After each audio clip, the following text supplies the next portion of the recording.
This is a day I've been looking forward to for 2.5 years.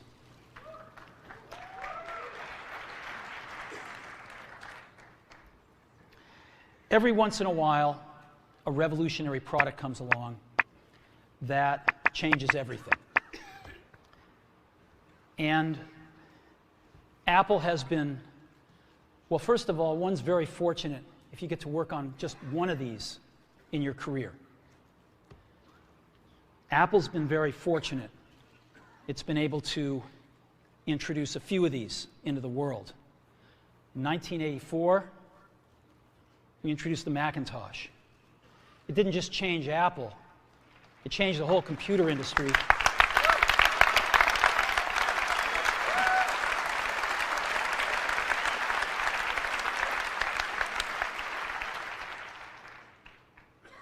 In 2001, we introduced the first iPod. And it didn't just change the way we all listen to music. It changed the entire music industry. Well, today, we're introducing 3 revolutionary products of this class. The first one is a widescreen iPod with touch controls.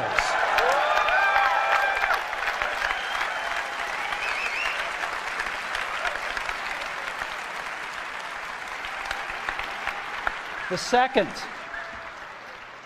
is a revolutionary mobile phone.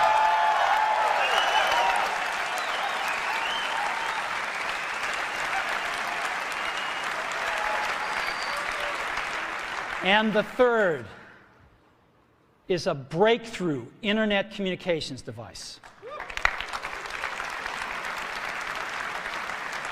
So, 3 things: a widescreen iPod with touch controls, a revolutionary mobile phone, and a breakthrough internet communications device. An iPod, a phone, and an internet communicator. An iPod, a phone. Are you getting it? These are not 3 separate devices. This is one device. And we are calling it iPhone. Today, Apple is going to reinvent the phone. And here it is.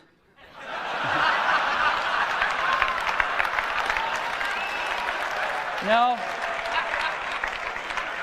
Actually, here it is, but we're going to leave it there for now. So, before we get into it, let me talk about a category of things. The most advanced phones are called smartphones, so they say. And they typically combine a phone plus some email capability, plus they say it's the internet, sort of the baby internet, into one device. And they all have these plastic little keyboards on them.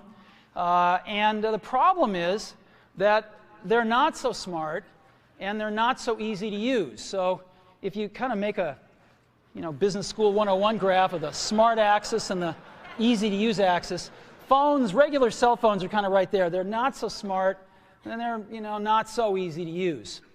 But smartphones are definitely a little smarter, but they actually are harder to use. They're really complicated. Just for the basic stuff, people have a hard time figuring out how to use them. Well, we don't want to do either one of these things.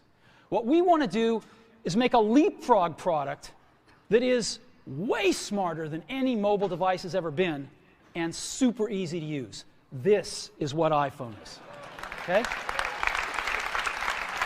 So, we're going to reinvent the phone. Now, we're going to start with a revolutionary user interface. It is the result of years of research and development.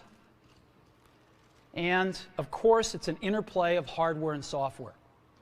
Now, why do we need a revolutionary user interface? I mean, here's 4 smartphones, right? Motorola Q, the BlackBerry, Palm Treo, Nokia E62, the usual suspects.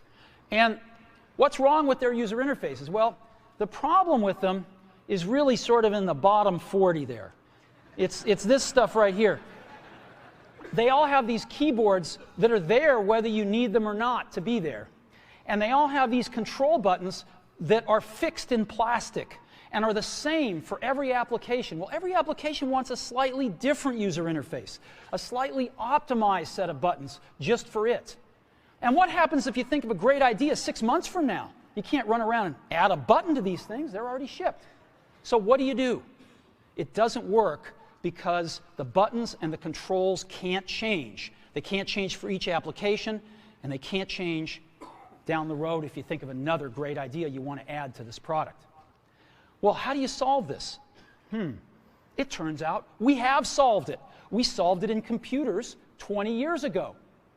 We solved it with a bitmap screen that could display anything we want, put any user interface up, and a pointing device. We solved it with the mouse, right? We solved this problem. So how are we going to take this to a mobile device? Well, what we're going to do is get rid of all these buttons and just make a giant screen. A giant screen. Now, how are we going to communicate this? We don't want to carry around a mouse, right? So what are we going to do? Oh, a stylus, right? We're going to use a stylus. No. No. Who wants a stylus? You have to get them and put them away and you lose them. Yuck. Nobody wants a stylus. So let's not use a stylus.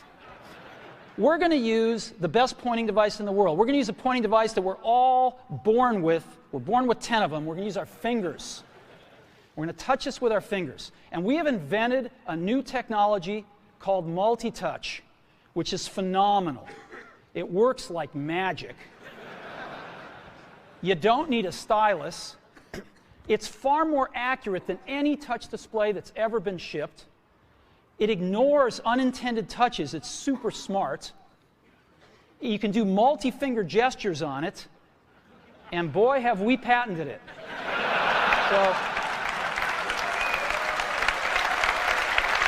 So, we've been very lucky to have brought a few revolutionary user interfaces to the market in our time. First was the mouse. The second was the click wheel. And now we're going to bring multi-touch to the market. And each of these revolutionary user interfaces has made possible a revolutionary product. The Mac, the iPod, and now the iPhone. So, a revolutionary user interface. We're going to build on top of that with software. Now, software on mobile phones is like baby software. It's not so powerful. And today, we're going to show you a software breakthrough. Software that's at least 5 years ahead of what's on any other phone. Now, how do we do this? Well, we start with a strong foundation. iPhone runs OS X. Now,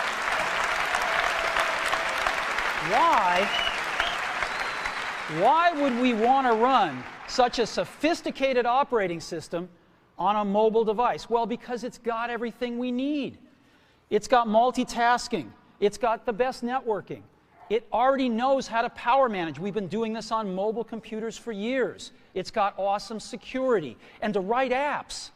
It's got everything from Cocoa and the graphics, and it's got core animation built in, and it's got the audio and video that OS X is famous for. It's got all the stuff we want, and it's built right in to iPhone. And that has let us create desktop-class applications and networking, right? Not the crippled stuff that you find on most phones. This is real desktop-class applications. Now, you know, one of the pioneers of our industry, Alan Kay, has had a lot of great quotes throughout the years. And I ran across one of them recently that explains how we look at this, explains why we go about doing things the way we do, because we love software. And here's the quote. people who are really serious about software should make their own hardware. You know?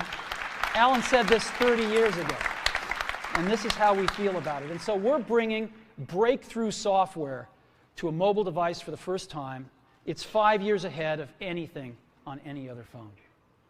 The second thing we're doing is we're learning from the iPod, syncing with iTunes. You know, we're going to ship our 100 millionth iPod this year, and that's tens of millions of people that know how to sync these devices with their PCs or Mac and sync all of their media right onto their iPod, right? So you just drop your iPod in, and it automatically syncs. You're going to do the same thing with iPhone.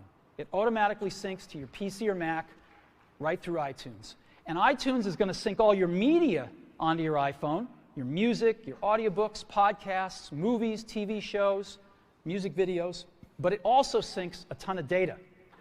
Your contacts, your calendars, and your photos, which you can get on your iPod today, your notes, your bookmarks from your web browser, your email accounts, your whole email setup, all that stuff can be moved over to iPhone completely automatically. It's really nice. And we do it through iTunes. Again, you go to iTunes and you set it up, just like you'd set up an iPod or an Apple TV. And you set up what you want synced to your iPhone. And it's just like an iPod. Charge and sync. So sync with iTunes. Third thing I want to talk about a little is design. We've designed something wonderful for your hand. Just wonderful. And this is what it looks like. It's got a 3.5-inch screen on it. It's really big. And it's the highest resolution screen we've ever shipped. It's 160 pixels per inch. Highest we've ever shipped. It's gorgeous. And on the front, there's only one button down there. We call it the home button. It takes you home from wherever you are. And that's it.